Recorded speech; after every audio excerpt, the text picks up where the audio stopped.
Welcome into the Lantern Sports Preview here in Atlanta, Georgia, as we are just over 24 hours away from Ohio State, number 4 in the country in the college football playoff, facing the basically hometown Georgia Bulldogs, the number 1 seed in this year's CFP. And Mercedes-Benz Stadium is going to play host to that. And that's really all we have left, as today's media availability was a dual head coach press conference, Kirby Smart and Ryan Day. Jacob, what did you hear from both of those head coaches and what they're expecting and what's next for their programs? Yeah, Gabe, I always enjoy the dual head coach press conference because you get to see them both on each side, and you know they're going to be on different sidelines the next day. But a big topic today was just physicality. It's going to be on front and center display there in the Peach Bowl on Saturday because Georgia is known for bringing it come kickoff, and Ohio State has seen questions surrounding physicality after a couple of losses to Michigan and, defensively and offensively. And so this matchup, being the second one of all time between Ohio State and Georgia, it's already got that aura to it, and all these X's and O's, filling in the blanks, So we got to hear a lot of that from Kirby Smart and Ryan Day today, and it's been enjoyable to hear about how, which team may be able to out-physical their opponent in the Peach Bowl to go play for national championship. It's kind of funny you talk about just the coaches being on the same side because there was a lot of coach speak today. And then also, they were very cordial with each other, but it was really funny to me to see pretty much a question that was intended for both coaches.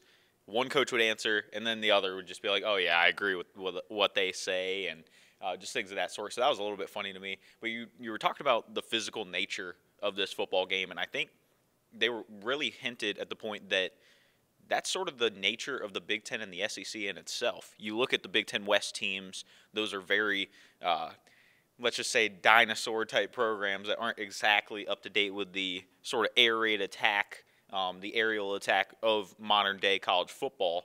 That's a lot more ground and pound, put your hand in the dirt, and sort of do the nitty-gritty down there in the trenches. And obviously the SEC, it's no secret why there's offensive linemen 4 and 5 deep on every team. So, that's sort of the basis, and I think this game is won and lost in the trenches, whether that's being able to establish the run or, if you're able to just keep C.J. Stroud upright, that's sort of a really big factor because one of the things we've seen throughout this year is problems for the Ohio State offense come when he's uncomfortable, and that sort of gets his feet moving a little bit and flusters him and throws maybe a little bit off target. So I think keeping C.J. Stroud upright and then creating running lanes for Mayan Williams, who's a little banged up, just being able to help him get to that second level, maybe a hit from a secondary guy is going to hurt a lot less than maybe of that of Jalen Carter. And the thing for Ohio State is, we talked about Kevin Wilson talking about how the game has changed. The games that have plagued Ohio State and made it hard for them offensively have been the games where they didn't get that push up front. They couldn't really establish the run. Looking at that Michigan game and, the conditions last year where you can't really air it out when those SEC teams are consistently going to line up in schemes with 2 tight ends. They're going to run the ball at you and dare you to stop them. And it's going to be important, at least in my mind, to see what Stetson Bennett does on this stage. They've played here before, and the last time they played here against LSU, they lit up the scoreboard, 50 points against an LSU team that's pretty good. Now, you can say what you want about the SEC defenses this year and the consistency of their opponents, but they've played good teams, and they've won every single time this year they've been tasked with one of those teams that's on the precipice, Tennessee, LSU. They've got to settle in, and the Buckeyes have to find a way to slow that offense down, and at least in my opinion, the way to do that could be Stetson Bennett. Right, and another big point is sort of containing Stetson Bennett's legs. And the one play that I point to is in that Tennessee game where it's a 3rd and 10. They're driving down. They're down 3-0. It's early in the first quarter. A free rusher on a dialed-up blitz comes just free. He just dips his shoulder and he goes around the left side of the offensive line. He could have driven a Mack truck through that hole. And he high steps the defender as he's rolling out, gives a little juke move that I think Steel Chambers called a dead leg move that he said was annoying. And then he dives headlong for the pylon. And I think another sort of thing that we've heard throughout this week is Stetson Bennett's tenacity and his grit and his sort of persistence throughout his college career now in his senior season. I think that was sort of a play that exemplified that, not only his physical traits, but sort of his want and his will and his sort of his motor to be able to get to the pylon, give Georgia that lead, a lead they wouldn't relinquish, taking down what was then a #1 Tennessee Volunteer team. Yeah, and that's something that I've kind of thought about, is that Stetson Bennett may be Georgia's X factor in this situation, because he's expected to go out there as the defending national champion quarterback and go out there and do his job. He's a veteran. He's been here before. And so that expectation, I think, leads many to believe, he's just going to do his job. And so however he plays could be the direction that Georgia goes. And it's crazy because we were at open practices for both Georgia and Ohio State, kind of the yin and yang of how they were treating this. Yesterday, Georgia coming out, and the open media portion was them doing yoga, very quiet, very serene, compared to Ohio State, where they're trying to get what Mercedes-Benz will be like on Saturday, pumping in so much crowd noise, I could barely concentrate on what they were doing. But it just goes to show that Georgia has been here before, and they're trying to just settle in and let it come naturally.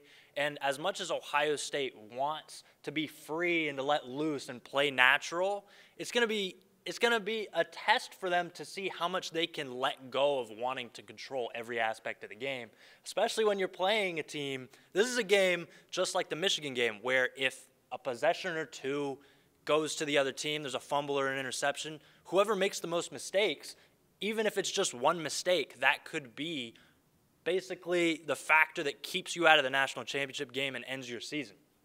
And that's exactly right. I get a lot of 2019 Fiesta Bowl vibes, because it's two programs that can't afford a loss and two programs that are so ultra competitive. And so it might come down to a couple of plays here or there, some controversial calls that could arise, and it would be unfortunate in a sense, but in a way, that competition is what's going to fuel what could be the next Ohio State Clemson and Ohio State Georgia, because that is something that I would love to see myself. Right, and you talk about coming down to sort of those hit or miss plays, and I think it's really important for C.J. Stroud to be able to take that next step and really show out on the national stage, because sort of in his career, you look at the big games, you look at the Oregon loss, then the 2 Michigan losses, those were really the huge matchups.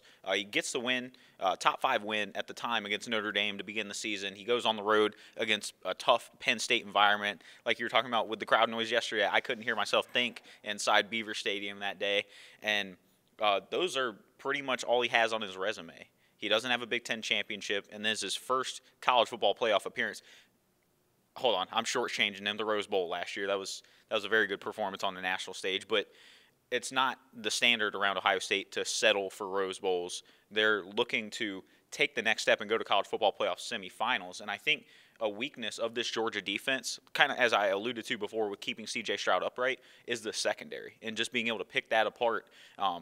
And you were talking about that semifinal, Jacob, the one in 2019. I'm looking to the one the year afterward, where Justin Fields comes out and airs it out. It just feels like he's still throwing just fly routes down the middle of the field. And I'm not saying Ohio State has to run 4 verticals every single play or anything like that, but I think they should really put the game on C.J. Stroud's shoulders. I mean, it's climate controlled.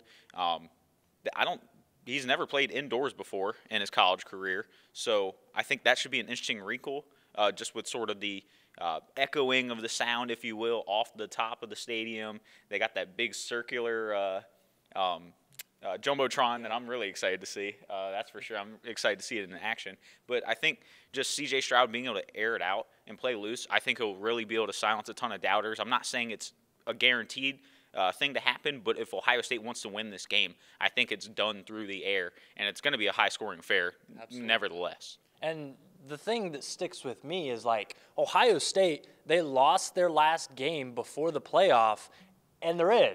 So it feels kind of like they're playing with house money. It's just, can they actually throw the chips all in the center of the table and go for it? And we'll see what exactly Jim Knowles dials up on the defense, whether he's bringing some more of that zero blitz where you get to Stetson Bennett, make him maybe make a bad decision, or if it's something where you sit back and let him make the decision and let your defense do what it's meant to do. Like you said, this is going to be a high-scoring affair more than likely. You never know, because that Tennessee game was, in the double digits for Tennessee, and Tennessee's offense was very high-powered against everybody else, even Alabama, 40-plus points. So that's what I'm looking forward to seeing.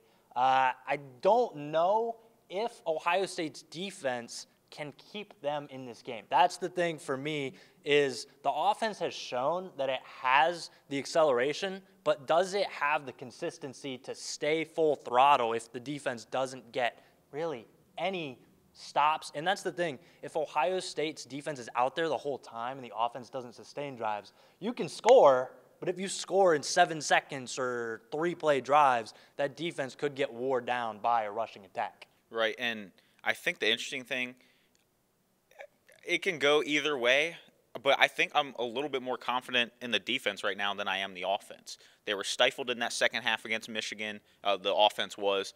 You can point to the defense giving up those explosives, and that was one of the things Kirby Smart said factors into a game. And Jim Knowles has said that those plays right there, the 5 explosive plays in which Michigan scored a lot of their points on and got chunk yardage on to really set them up, those were the difference in the game. You take those out, and maybe Ohio State comes out on top. So I think you won't see as necessarily aggressive as a defense because, like I mentioned, if they're bringing an all-out blitz, you have to make sure you're bringing down Stetson Bennett or like get to him before he's getting the ball out, or else that could present a ton of problems.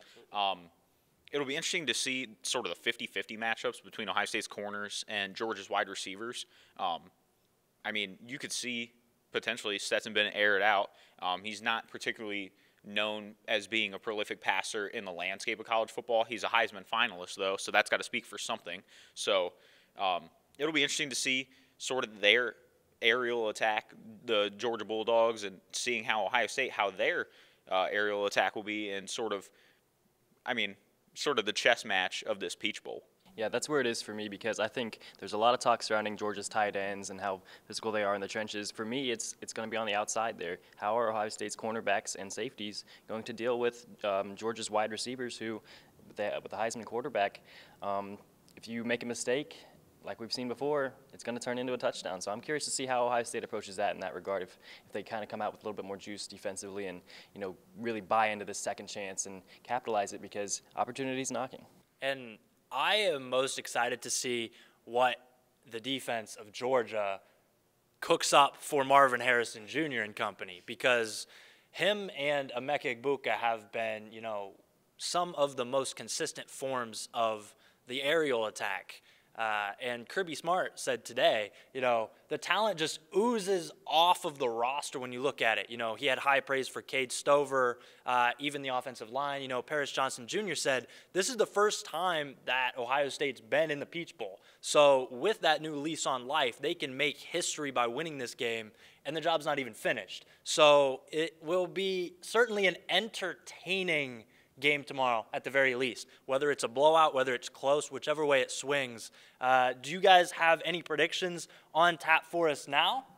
I think, I've mentioned a couple of different players to watch, and I mentioned the secondary in particular.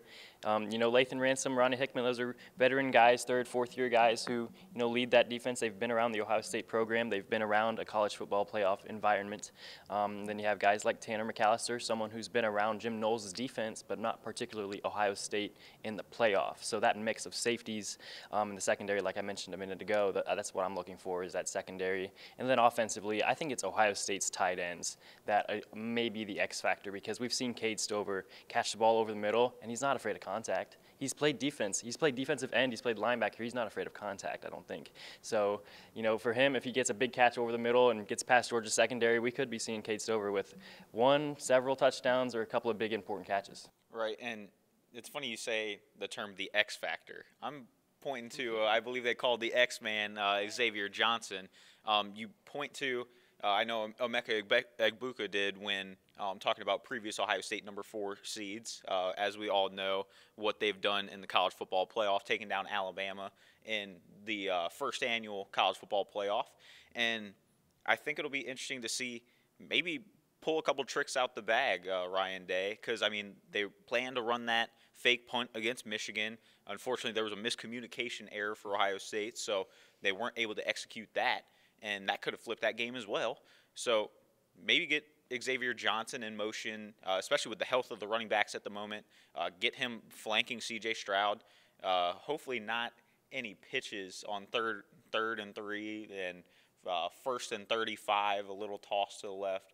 Hopefully don't see that from Ohio State, but maybe get him in motion. Maybe we see something crazy. Maybe we see a wide receiver pass, a double pass, a double reverse, anything of that sort to sort of create some eye candy and create some motion in that Georgia front seven.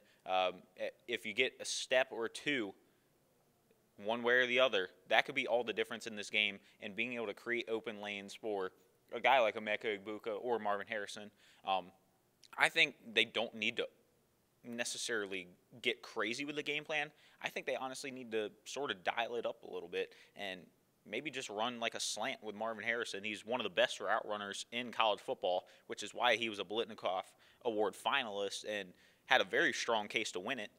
He's made the acrobatic catches all year long, but I think his route running ability is one of the best in the country, to where you don't have to get crazy on a fly. You can just run them on a slant, pick up 5 to 6 yards each time, and really chip away at that Georgia defense.